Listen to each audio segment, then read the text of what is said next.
हमें अपने प्रेरणादायक विचारों से गौरवान्वित करेंगे। तो आइए जोरदार तालियों के साथ उनका स्वागत करें।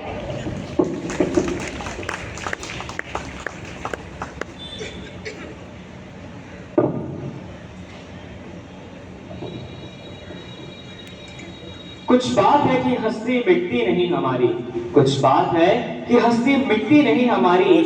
सदियों रहा है दुश्मन दौरे जहां हमारा, सदियों रहा है दुश्मन दौरे जहां हमारा। सरफरोशी की तमन्ना अब हमारे दिल में है, दिखना है जोर कितना बाजुए कातिल में है।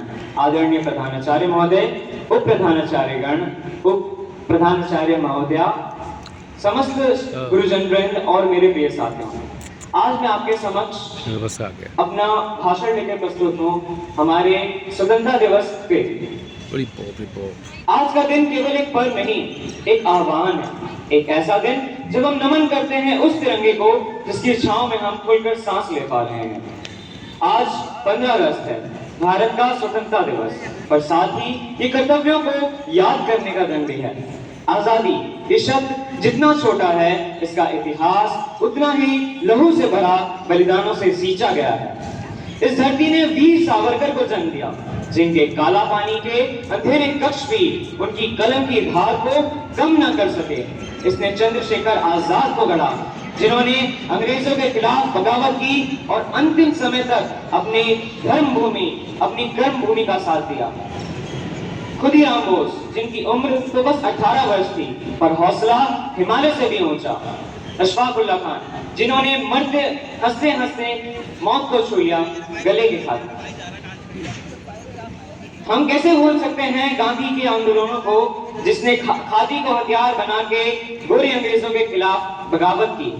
नेताजी सुभाष चंद्र बोस को, जिन्होंने तुम मुझे खून दो मैं तुम्हें आजादी दूंगा का आह्वान किया। और भारत के बिस्मार्क, भारत के आयरन मैन सरदार को, जी हाँ, वल्लभ भाई पटेल को, जिन्होंने 562 रियासतों को एक सूत्र में पिरोकर अखंड भारत की नींव रखी।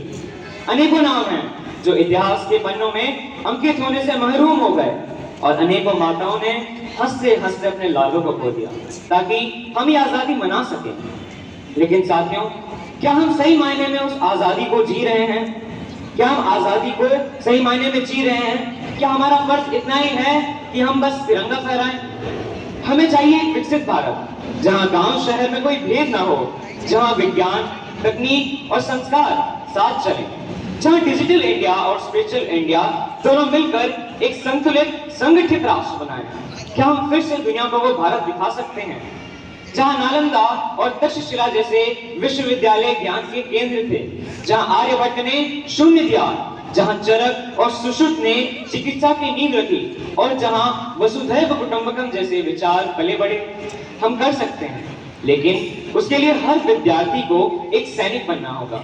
सैनिक बंदूक का नहीं, सैनिक विज्ञान, ज्ञान, तकनीक, नैतिकता और जिम्मेदारी का।